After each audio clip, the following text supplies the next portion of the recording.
It started with a sneer, small, sharp, the kind you only recognize as a wound once it's too late to flinch. Clara stood across from me in our kitchen, perfectly manicured fingers wrapped around a crystal glass of lemon water, her eyes cold as January frost. Her lips, glossed to perfection, barely moved as she said it. "You're too poor to attend my family reunion."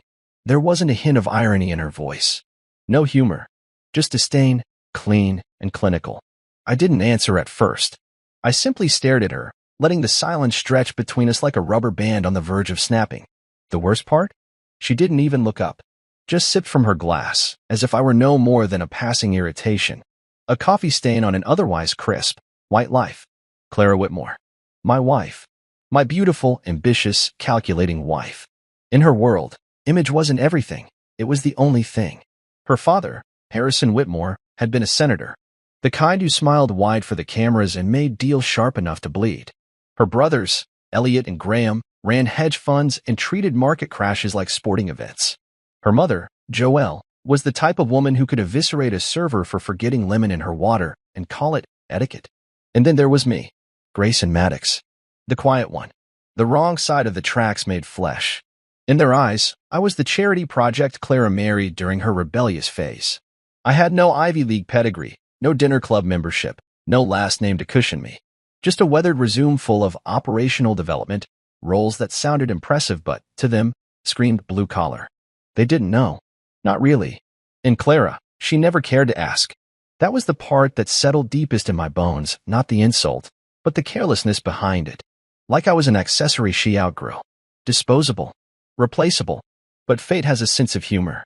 Because that morning, just 2 hours after Clara delivered her final verdict on my value, an envelope arrived in the mail. Heavy, glossy, silver-trimmed, an invitation to the Whitmore family reunion. One weekend of luxury and legacy at the Orem Palace Resort, with all its pretentious grandeur on full display. I stared at it, letting the weight of it rest in my palm. My name wasn't on the front. Clara hadn't even bothered to mention it to me. But I didn't need an invitation. Because the Orem Palace wasn't just some elite resort Clara had chosen to show off her status. It was mine. I leaned back in my chair, invitation still in hand, and allowed a slow smile to curl at the corner of my mouth. The kind of smile you wear when you've played the long game and the board is finally set. They thought I was the quiet husband. The one who nodded politely at dinners, who kept his comments soft and his ambition hidden. They didn't know about the late nights I spent building a dream brick by brick. About the sleepless years I poured into an idea no one believed in. About the business trips they mocked that were actually side acquisitions. About the teams I'd led, the empires I'd built, the risks I'd taken and won. Clara used to call my work beneath her station. She never asked about my progress. Never wondered what those long absences produced. And I never offered. Not out of shame, but out of strategy. Sometimes, silence is the sharpest blade. The Orem Palace had been my masterpiece. My crown jewel. A dream built on grit and elegance, on quiet strategy and unyielding precision.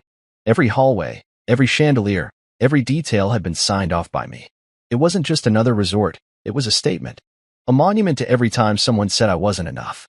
And now the Whitmores were going to walk into it, unaware, unguarded, and deeply overdue for a reckoning. I pulled out my phone and called Tarek, my operations chief. "Hey, boss," he answered immediately, his voice sharp and ready. "What's up?" I looked out the window, watching as Clara stepped into her luxury sedan, no doubt headed to some salon appointment to prepare for the grand affair. "Clara just insulted the wrong man," I said. Tarek chuckled. "That's a long list, but I assume she's moved to the top? She doesn't know Orem's mine. Neither does her family. But they're having their reunion here."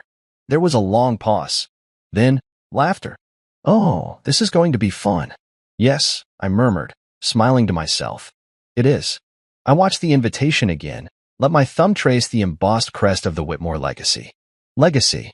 That word they guarded so preciously, like it couldn't be rewritten. But it could. And it would. Because the uninvited husband wasn't just showing up. He was hosting. 15 years ago, I was nobody. At least, that's what the world saw. A kid with calloused hands, a worn-out toolbox, and a habit of staring too long at buildings, not for their grandeur, but for their potential. I spent most of my 20s hauling furniture out of apartments I couldn't afford to live in, patching drywall in luxury condos I'd never be invited into. and pouring sweat into tile floors that would end up walked on by men who wouldn't hold the door open for me. I never complained. Not once. Because I knew something none of them did. I was watching, learning, plotting. Every screw I drove in, every leak I fixed, every late shift I worked, I was gathering the pieces. I saw how the boutique hotels operated. I watched their clientele, memorized the way they branded their experiences, how they built a mood through lighting, linen textures, and discreet customer service. I studied the failure patterns too cheap corners cut, staff treated like afterthoughts, managers disconnected from the front lines. I was building my empire before anyone even knew I had blueprints. The Slade House was my beginning. I bought the land with 3 years' worth of saved tips, borrowed against my truck, and took a gamble that most people called delusional. The bank laughed at me. Clara, back then, rolled her eyes and called it a vanity project.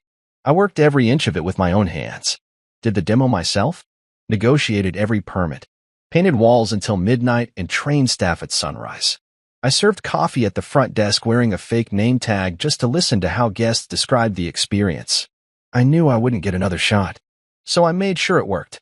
And it did. Slade House went viral quietly at first. A travel blogger mentioned it. A few celebrities passed through. Within a year, I had offers from investors. I turned them all down. People thought I was arrogant. I wasn't. I was cautious. I knew what came with strings. I didn't need their money. I needed control. Now, at 38, I sit at the helm of a hospitality empire most people assume belongs to some faceless trust fund baby. I've kept Maddox Legacy Group behind a discreet curtain. No flashy CEO appearances, no exposés, no front-page photos. Just excellence, privacy, precision. 17 resorts, 3 continents, and my name attached to all of them only on paper. Orem Palace was the crown jewel.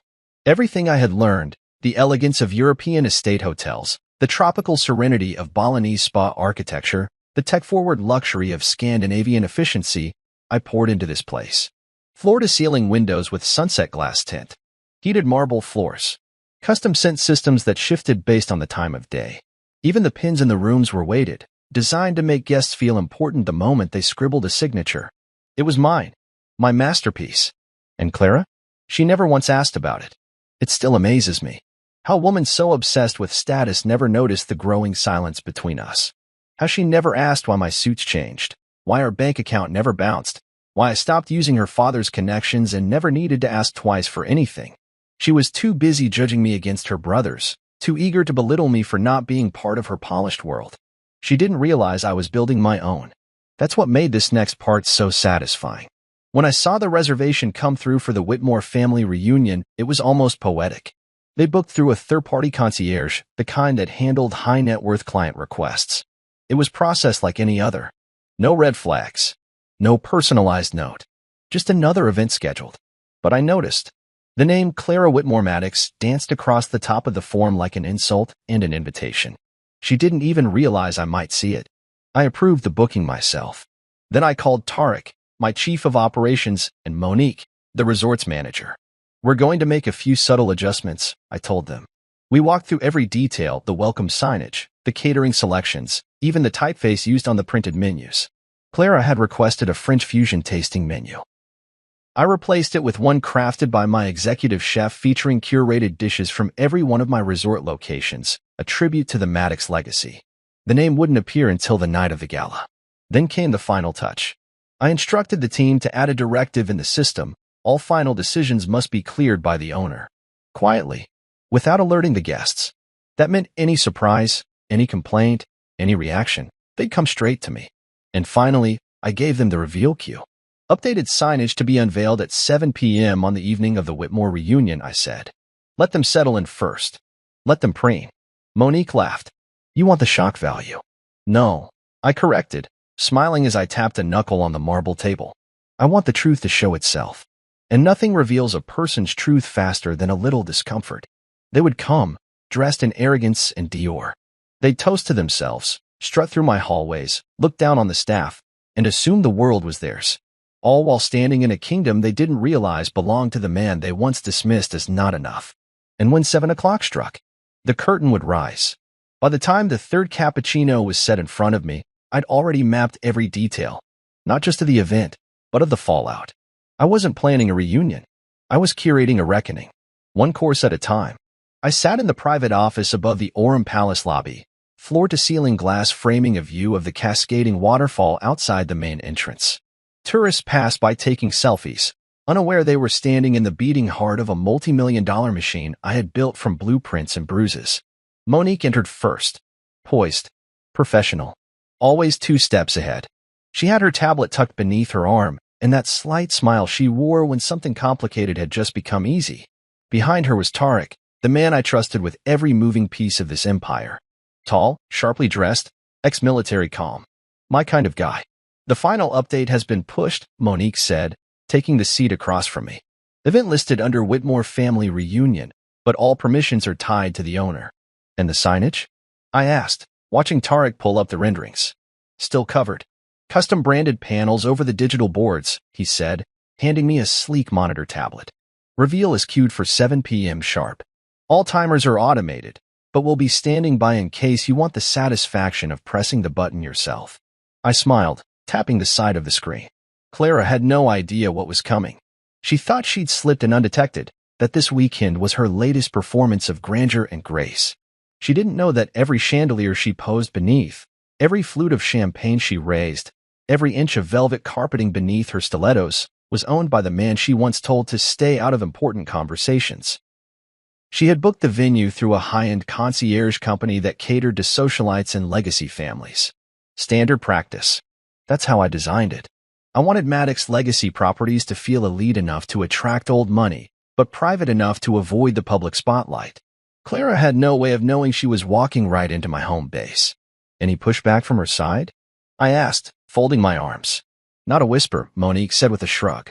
She assumed, I think, that she was the biggest name on the guest list.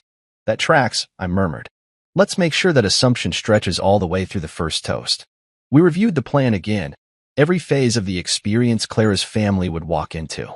The welcome cocktails had been adjusted to feature a special edition of my own wine label, bottled in Tuscany and typically reserved for private clientele. Her family would sip it without knowing. The menus had been replaced with culinary nods to each property I owned, subtle hints of a legacy they didn't even recognize. Even the centerpieces were a play.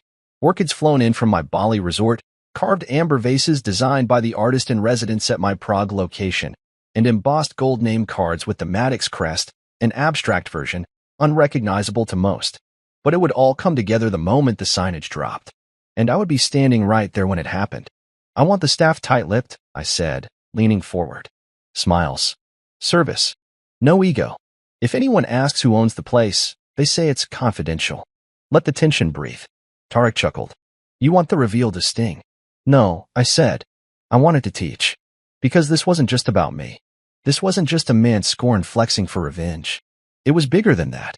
Every time I'd been laughed at for my ideas, every time someone mistook my silence for weakness, every moment I was overlooked for a handshake because I wasn't wearing a 5-figure suit, this was for that. And it was for the ones coming up behind me. The interns and line cooks and janitors who were building quietly like I had, stacking hours and saving dreams. I wasn't just correcting a misjudgment. I was rewriting the metric of worth. Clara would walk into her family's precious reunion thinking she'd outmaneuvered me. That I was somewhere back home, probably tinkering with spreadsheets or managing bookings like a glorified clerk. She didn't realize that every login, every approval code, every digital access badge at this resort funneled back to me. Tarek stood. We'll do a final systems check at 1600 hours. Staff is aligned. Security briefed. Anything else? Just one thing, I said, eyes fixed on the waterfall below. Let her have her moment. Let them all feel important. And then, Monique asked softly. I turned, smiling. And then we remind them who's hosting. I dismissed them with a nod, then leaned back in my chair. My fingers ran along the spine of the custom event binder Clara had created for the weekend. Page after page of itineraries, dress codes, signature cocktails, all designed to project status. And all of it approved by the man she said wasn't good enough. The suite setup wasn't just about theatrics. It was about timing, about letting people show you exactly who they are before you introduce them to who you've become. At 7 p.m., the curtains would part. But first, the Whitmores needed to walk into the palace like they owned it. Because the sweetest part of any reveal is the fall that follows. I stood behind the tinted glass of my private suite, 3 floors above the main entrance, sipping espresso from a matte black porcelain cup as the Whitmore convoy pulled in like royalty returning to their estate. Black sedans, sleek as panthers, rolled up one after the other, their polished frames catching the sunlight in dazzling flashes. The valet staff, trained to perfection, moved like clockwork, all smiles and subtle bows, completely unaware that the family stepping out was the same one who'd called their employer a kept man. The first car door opened. Clara emerged. Even after all these years, she had a flair for spectacle. She stepped out like she was stepping onto a red carpet, slow, deliberate, sure of her spotlight. Emerald green Dior hugged her like a tailored whisper, her sunglasses oversized, her lips painted a dark berry red that made her smirk look sharper than ever. I watched her scan the resort facade, one eyebrow raised like a queen inspecting her new palace. She didn't see me. That was fine. She would. Behind her came Bianca, Clara's younger sister, socialite by profession, human dagger by personality. She was already on her phone, likely live streaming or snapping filtered shots of the property for her followers. Then Joelle followed, matriarch of the Whitmore legacy, in a tailored cream pantsuit and pearls the size of jawbreakers. She had the presence of someone who'd once made a hotel manager cry because her room didn't face east. They moved like a unit, polished, icy, confident. "Showtime," I murmured, swirling the last of my espresso and turning slightly as Monique stepped into the room behind me. "They've checked in under the Whitmore block," she said, eyes on her tablet. "Staff's been briefed. Luggage is being sent to the suites as directed. Though let's just say there's been a few reallocations behind the scenes." "Good," I said, setting the cup down. "Let them get settled. Comfortable." "Bianca's already demanding an in-suite blowout appointment," Monique added with a grin. And Joelle asked why there wasn't champagne waiting in her room. "There is," I said. "It's just not her usual label. I replaced it with the reserve blend we produce from the vineyards in Tuscany. A personal touch." Monique raised a brow. "And when she finds out, she'll assume it was a mistake, until she sees the label on the signage later tonight." She gave a soft laugh. "I've got to admit, this is the most luxurious revenge plan I've ever been a part of." I didn't smile. Not because I wasn't enjoying it, but because it wasn't revenge. Not really. It was revelation. The culmination of years of silence, of being dismissed in rooms where I knew more than half the men talking. This wasn't about burning bridges. It was about making sure the ones I'd built didn't go unnoticed anymore. Another car rolled up. Clara's eldest brother, Graham, stepped out in a navy suit that looked like it had been tailored mid-flight. He shook hands with the general manager, oblivious to the fact that she reported directly to me. The man had the charm of a Wall Street shark, smile polished, handshake firm, eyes scanning every detail of the lobby like he was considering a hostile takeover. Then came Elliot, smug, tech-rich, always loud.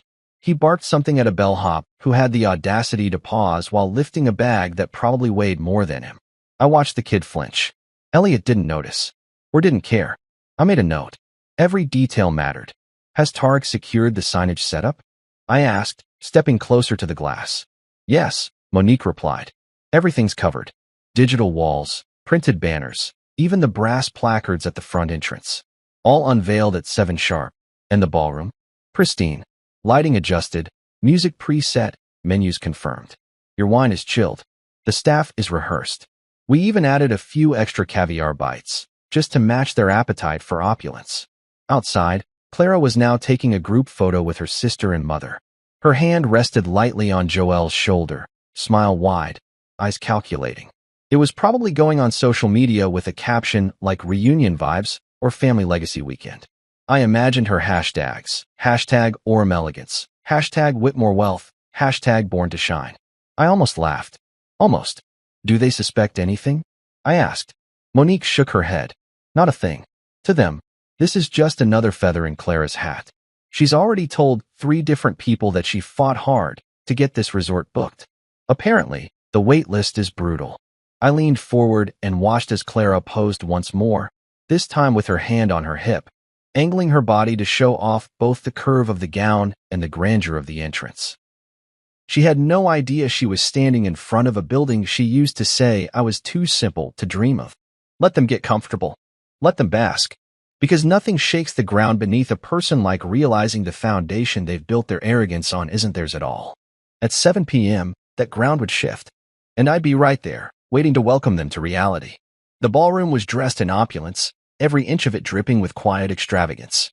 Crystal chandeliers floated like starlight above a sea of ivory linen, gold-rimmed glassware, and floral arrangements that smelled like wealth. The Whitmores had arrived in full force, all smiles and applause, bathing in the soft glow of their own self-importance. I watched them from the mezzanine level, out of sight, drink in hand. My custom-tailored suit, charcoal gray, discreet but sharp, fit like a second skin. No name tag. No need. I didn't belong to the staff tonight. I didn't belong to the guests either. I owned the damn palace. Clara stood near the grand floral centerpiece, surrounded by guests like a debutante holding court. She was telling a story, animated and graceful, laughing lightly at her own cleverness. I didn't need to hear the words. I already knew the script. And it took weeks of back and forth with the concierge, she was probably saying. But I knew this resort was the perfect place. It's elite. Exclusive. The kind of venue our family deserves. A server leaned in discreetly to refill her champagne flute, and she gave a small, practiced smile, charming, but dismissive. Clara loved being the center of things. She had that Whitmore confidence, the kind you wear like a designer dress, stitched into your posture. I scanned the crowd. Bianca was boasting about the view from their suite, exaggerating how many square feet it had. Harrison, ever the polished politician, was in a corner with 3 former colleagues, recounting tales of legislative showdowns like he was still on the floor of the Senate. Joelle floated from group to group, praising the wine, critiquing the lighting. They were perfectly content, perfectly unaware. At 6:58 p.m., Tarek appeared at my side, hands clasped behind his back. He didn't speak, just gave me a slight nod. Showtime. I set my drink down, adjusted my cufflinks, and began to descend the staircase. My footsteps were measured, slow, letting the tension build as the music dipped, the lights adjusted, and the staff subtly retreated to the perimeter of the ballroom. Monique moved through the crowd with elegant purpose. She approached Clara like a diplomat, smile poised, tone just on the edge of formality. "Mrs. Whitmore," she said, "there's been an adjustment to your reservation." Clara blinked, caught mid-laugh. "I'm sorry." The owner requested a few changes. He preferred to deliver them in person. Clara's expression faltered. "I booked this venue," she said, voice rising a half octave. "I have confirmation. I selected every detail." "Yes," Monique replied with a faint smile. "But as of this evening, final oversight falls to Mr. Maddox." Clara's brows knit. "Who?" That's when I stepped into view. The room shifted. It wasn't immediate. Not like a movie scene where the music cuts and everyone gasps. No, this was slower. More real. Forks paused halfway to mouths. Conversations faltered, fragmented, fell silent. One by one, heads turned toward me as I approached the center of the room with calm precision. Clara saw me then. Her eyes widened, then narrowed in the same breath. "Grayson," she hissed, like saying my name aloud might summon a scandal. I didn't respond.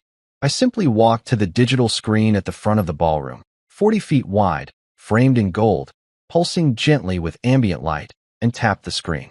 The display flickered once, twice, then reloaded. A single line appeared. Orem Palace Resort, owned and operated by Grayson Maddox, founder and CEO, Maddox Legacy Group. Then the logo unfolded, my crest, the mark I'd signed into contracts around the globe, etched in slate and silver. Gasps rippled through the air like dropped glass. Champagne flutes were lowered. Bianca dropped hers completely, the stem snapping as it hit the marble floor. Harrison's color drained. Joelle's lips parted, but no sound followed. Graham froze, mid-step. Clara didn't blink. She didn't move. She just stared, her whole body rigid, like she was trying to reboot a memory that wouldn't load. I turned to face them. "Welcome," I said, my voice calm but loud enough to reach every corner. "To my hotel." Silence clung to the walls like fog. No one knew how to respond. Some looked to Clara, others to Harrison, waiting for a cue. But there was none, because the show was over, and I had just flipped the script. I let the moment breathe, let the weight of it settle. I could feel every set of eyes on me. Not just watching, recalculating. People who had dismissed me as a footnote were now searching their memories for clues they'd missed, trying to reconcile the man in front of them with the one they thought they knew. Clara finally found her voice.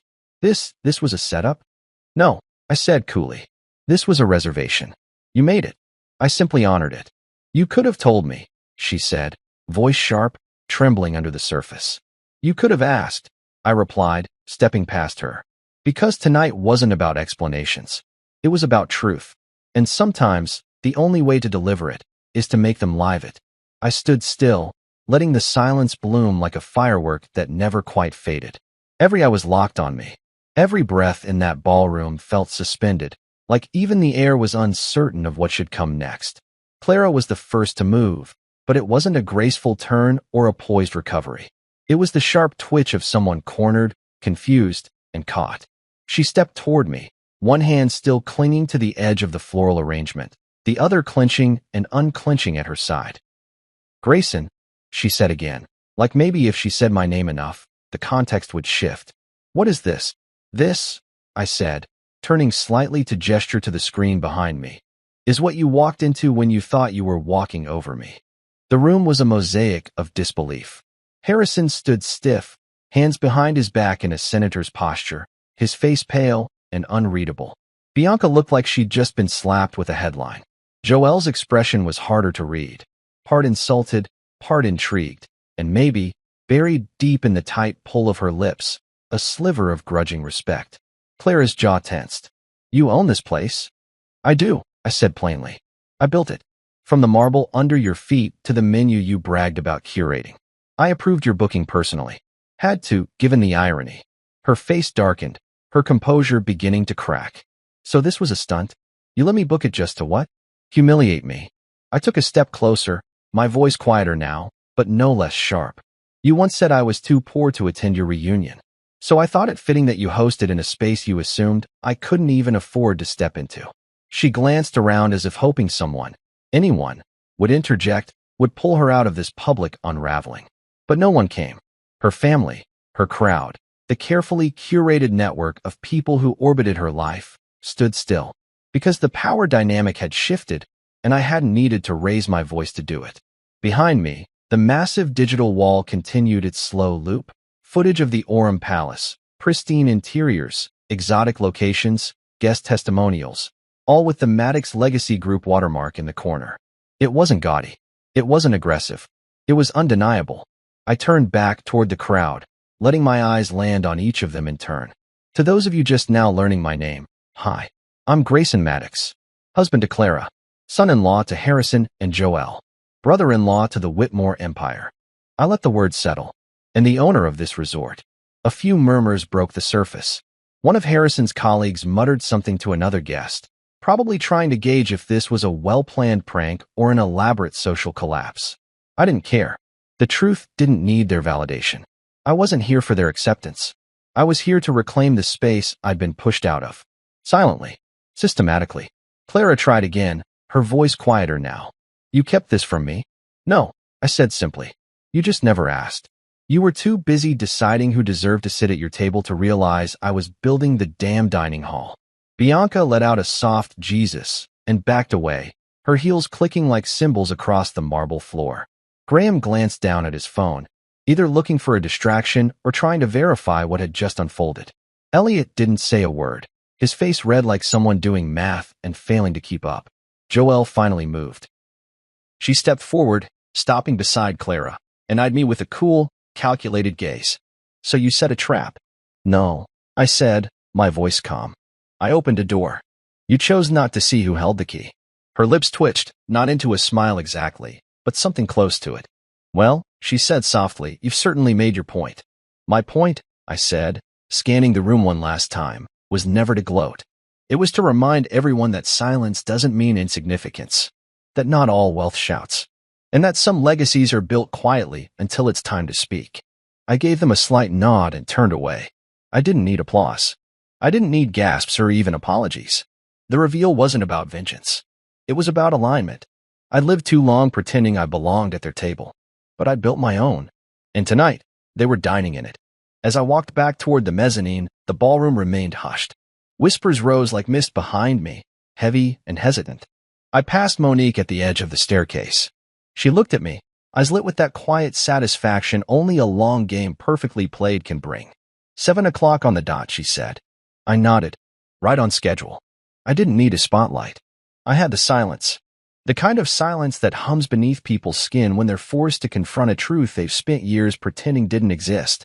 Clara stood rooted in place, surrounded by the wreckage of her narrative. Her family was still stunned, blinking through the moment like a mirror they hadn't meant to walk into. But I wasn't finished. Not yet. I descended the final step and walked toward her. I wasn't angry. I wasn't smug. I was precise. Clara's jaw clenched the closer I got. Her arms folded across her waist like a barricade. You said I was too poor to attend, I began, voice low enough that only those in a 5-foot radius could hear. But you're not attending, Clara. Her brow furrowed in confusion. What are you talking about? You're not attending, I repeated, then leaned in slightly. You're checking in. She looked around, blinking fast. What does that mean? Behind her, Monique approached with a small, poised team of resort staff, each one holding a navy blue folder embossed with the Maddox Legacy Group crest. She moved with quiet command, like a conductor preparing the final movement of a symphony. She handed the first folder to Harrison, then passed the others to key guests, Joelle, Bianca, Graham, Elliot. One by one, they opened them, brows furrowing as the contents sank in. It was an invoice. Not just any invoice. The updated event statement, with a legacy adjustment fee of 30%. Harrison flipped through the packet like he was searching for a hidden clause that would save him. This has to be a mistake. It's not, I said calmly. That's the updated total. Venue usage. Staff overtime. Customized branding. Exclusive wine selection. And a newly added 30% legacy adjustment fee for preferred families of influence. Legacy adjustment? Joelle repeated, sharply. What kind of nonsense? The kind of nonsense, I cut in, that turns insult into investment. Every cent of that fee will be donated to hospitality scholarship programs for underpaid resort staff and entry-level managers around the world. Thought your legacy might finally mean something useful. There was a sharp gasp. A clatter of silverware on porcelain. No one moved to pick it up. I didn't flinch. I didn't blink. I simply looked Harrison in the eye, waiting. But the man who once commanded Senate hearings suddenly couldn't find his voice. Bianca finally cracked. You can't charge us more just because you're trying to prove a point. This is extortion. No, I said. This is correction. Clara's voice broke through then, thin and trembling. You did all of this, just to punish us? Punish? I echoed, giving a soft, hollow laugh. No, Clara. I just wanted you to see where you've been standing. All these years, you've treated me like a passenger in your world. You never once asked how I spent my time, never wondered why I stopped trying to impress your father, never asked what I was building after the lights went out. She opened her mouth, then closed it again. You didn't know, I said, because you didn't care to know. That's the difference. I turned to Joelle. You once told Clara that I had the sin of desperation, that men like me were for women with no better offers. She blinked, lips tight. And Harrison, I continued, you made me wait in the car outside your club's entrance because you didn't want your peers seeing your daughter's project, husband in denim. He had no words for me now. Good. Let the quiet do the work. The ballroom wasn't roaring anymore. It wasn't even murmuring.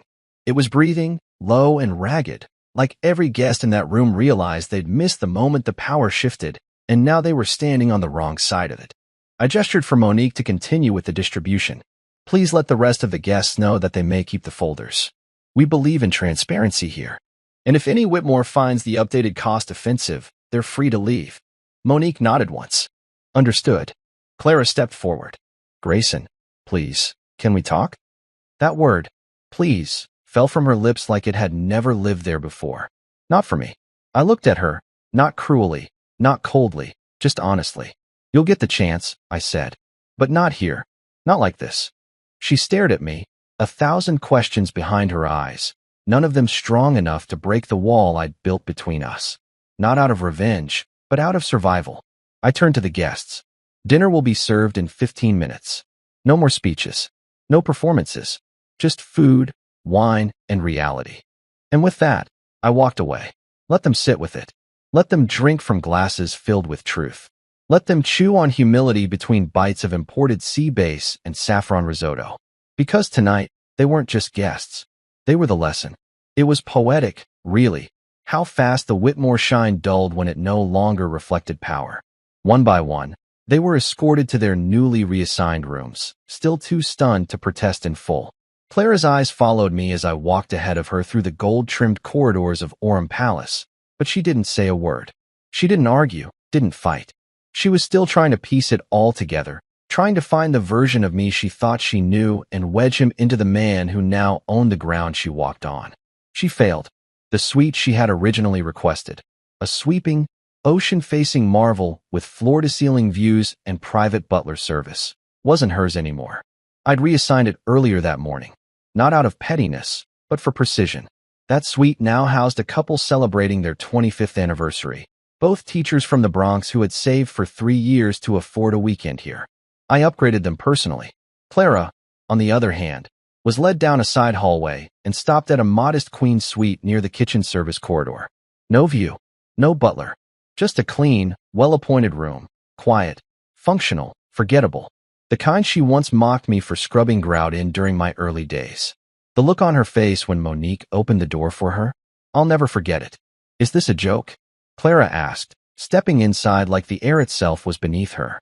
"No," Monique said simply, her professional calm unwavering. "This is your assigned room for the weekend. If you'd like to request turn-down service, the housekeeping extension is listed on the desk." I requested the Grand Mariner Suite. "That request was not approved by the owner," Monique said, casting a quick glance in my direction. I didn't say anything. I didn't need to. Clara turned to me, her voice a whisper sharpened with venom.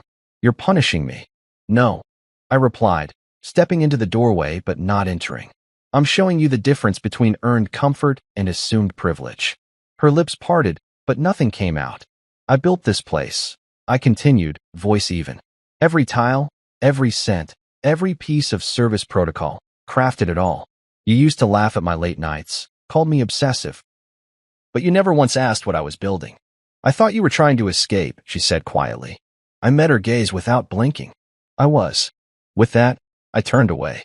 Down the hall, her brother Elliot was busy interrogating a front desk associate about why his suite didn't have 2 bathrooms. His tone was arrogant, entitled, the same one I'd heard him use for years when talking to the help. I didn't interfere, not yet. I wanted to see how far he'd press before it dawned on him that the person he was berating worked for me. He finally spotted me. Elliot stalked over, all swagger and mock indignation, holding his phone up like a badge. "Did you sign off on this?" "They put me in some junior suite." "Where's the executive corner?" I took his phone from his hand, looked at the email chain, and then pulled a printed document from the inside of my jacket.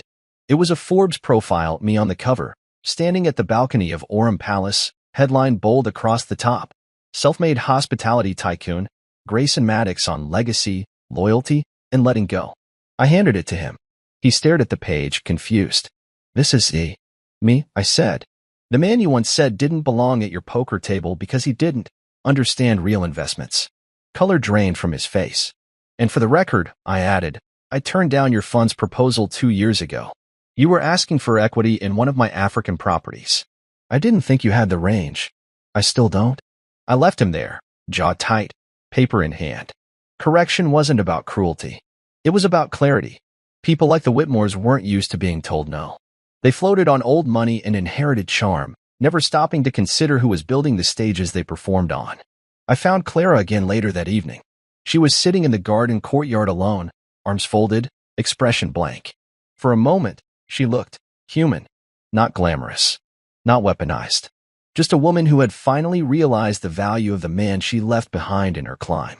She stood when she saw me approach. "I didn't know," she said. "I believe you." I should have asked. I nodded slowly. "Yes, you should have." She looked away, ashamed. I didn't enjoy her shame. I didn't want her to grovel. I only wanted her to see, not just what I had built, but what she had missed by refusing to look. "Tell me, Clara," I asked, my tone flat, "what was your favorite part of my worthless career? The global footprint? The presidential suite options? Or this ballroom?" She said nothing, but the silence was louder than any apology could have been. That night, the city glimmered beneath me like spilled gold, its lights stretching out into the horizon, humming with life. I stood on the penthouse balcony of the Orem Palace, my balcony, watching the soft curves of the skyline rise and fall like a quiet symphony. The air was crisp, fragrant with the scent of ocean wind and fresh jasmine from the gardens below. It was the kind of view people spent their lives chasing. And yet, I wasn't admiring it for its beauty. I was watching it as a man who had once been told he'd never reach it. Inside, the penthouse lights were dimmed low. Smooth jazz played from hidden speakers, the kind of background sound that felt expensive without trying too hard. I had changed out of my suit, now in a soft black shirt, sleeves rolled up, collar loose. Comfortable. At ease. Not because I had won, but because I no longer needed to prove anything. The truth had already spoken for me. Monique entered with a tablet in hand, her heels soft against the polished floors. She gave a small nod, stepping beside me on the balcony, then handed me the evening's numbers: occupancy, guest satisfaction scores, invoice reports, bar tabs. A normal routine, business as usual. But there was an extra sheet tucked beneath the analytics, a transcript of the guest surveys being filled out by the Whitmore party. I flipped through them lazily. "Your wife's family is subdued," Monique said, with an amused glint in her eye. "I'm not surprised," I replied. "Humility isn't something they digest well, especially not when it's served cold."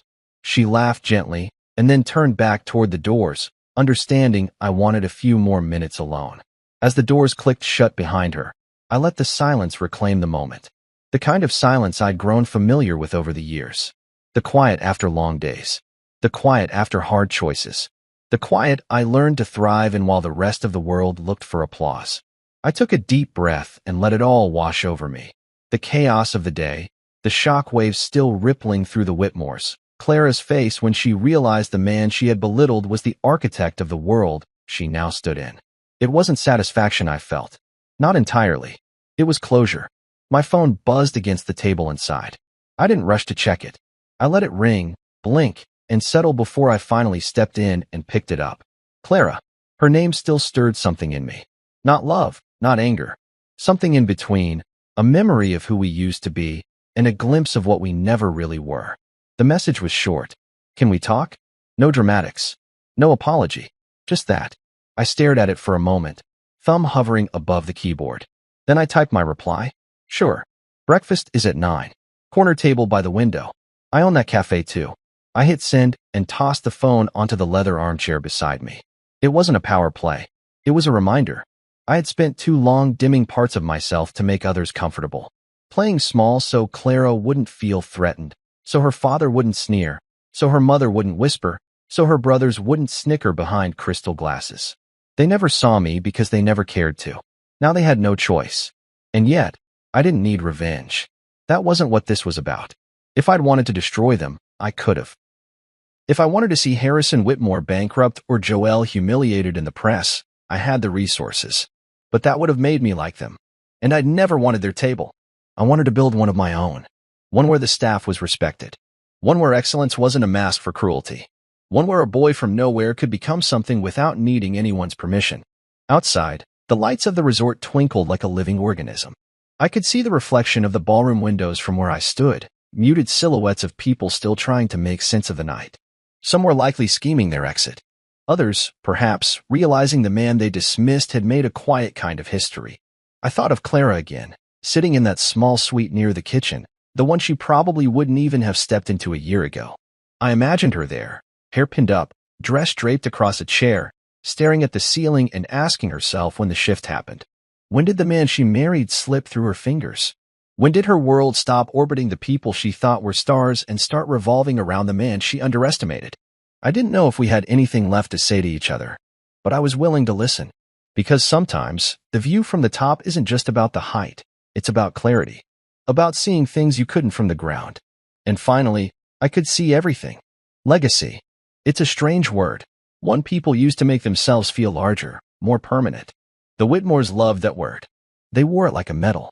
Their legacy was in their bloodline, their wealth, their political ties, the family crest embroidered into everything from napkins to neckties. But me? I had no name handed down to me with reverence. No trust fund. No senator father to clear a path. What I had was different. Mine was built, earned, shaped in the quiet places where no one was watching. The next morning, sunlight streamed through the massive panes of glass that framed the cafe's corner table. The scent of roasted espresso beans and freshly baked pastries floated in the air, and the soft hum of conversation buzzed just beneath a mellow piano tune playing overhead. I sat with a cappuccino in front of me, no sugar, just the way I liked it.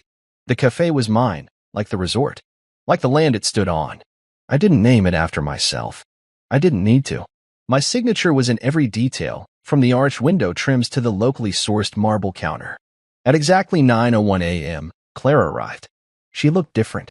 Not in the way she dressed, she still wore designer, of course, but something in her posture had shifted. Her eyes searched the room more carefully. Her steps were slower, less certain. She spotted me and hesitated for a heartbeat, then approached. I gestured to the chair across from me. "You're on time." "I was already downstairs," she said, pulling out the seat. "Didn't sleep much." I didn't comment on that. Instead, I sipped my drink, watching her. She didn't immediately dive into questions. She didn't launch into defense. She looked out the window, took in the city waking up. "You built all this," she finally said. "Yes." "Without telling me." "You never asked." She winced, just a little, and nodded. "I know. That's what I keep coming back to. I keep replaying it all in my head, wondering when I stopped seeing you." "It wasn't an overnight thing," I said calmly. "It was a slow drift. You married a man you thought you could mold into something respectable by Whitmore standards. But when I didn't need to mold, you stopped looking." She opened her mouth, then shut it again. "You always seemed so quiet. I thought you were content being in the background." "I was," I replied, "because I was building something in the foreground." She exhaled, rubbing her palms together slowly. "It was never about love for you, was it?" I met her eyes, and for the first time, I saw vulnerability there, not the calculated charm she wore like lipstick, but real, raw uncertainty. "It was about love," I said. "But love without respect is a leash, and I refuse to wear one." Silence stretched between us, warm with the weight of honesty. She leaned forward, voice quieter. "So what happens now?" "I don't know," I admitted. "That's the honest answer. I don't hate you, Clara. I'm not here for revenge. But we can't pretend we're the same people who walked into that marriage. You wanted a partner you could show off. I wanted one who saw me even when I wasn't performing." She nodded slowly, biting her bottom lip, a habit she only had when she wasn't sure how to respond. I leaned back in my chair, letting the weight of the moment settle. This weekend wasn't about humiliation. It was about truth. I needed to show all of you, that worth doesn't look the same on everyone. That legacy isn't inherited. It's built, one choice at a time. Clara folded her hands on the table. "And what will your legacy be?" I thought about it. The resorts, the teams I'd mentored, the properties I'd rescued, the young entrepreneurs I'd funded anonymously because I saw myself in their fire. "It'll be this," I said. "A life crafted deliberately. A name that meant nothing once, but now opens doors. And a lesson. Let them laugh. Let them doubt. Then build something so complete, so undeniable, that one day, they walk into your world without even realizing you built the whole thing." She looked down, then back at me. "I'm sorry, Grayson." I believed her. And maybe that was enough. We didn't hug. We didn't plan our next steps. We simply sat there, two people who had once shared a future, now separated by a road paved in choices. When she left, I didn't watch her walk out. Instead, I looked around the cafe. A young couple was laughing over pancakes. A solo guest typed furiously into a laptop. A waiter joked with a tourist about how strong the coffee was. Life, moving forward. I picked up my phone and opened a new email draft. Subject: Maddox Legacy Scholarship Expansion, 2025 Initiative.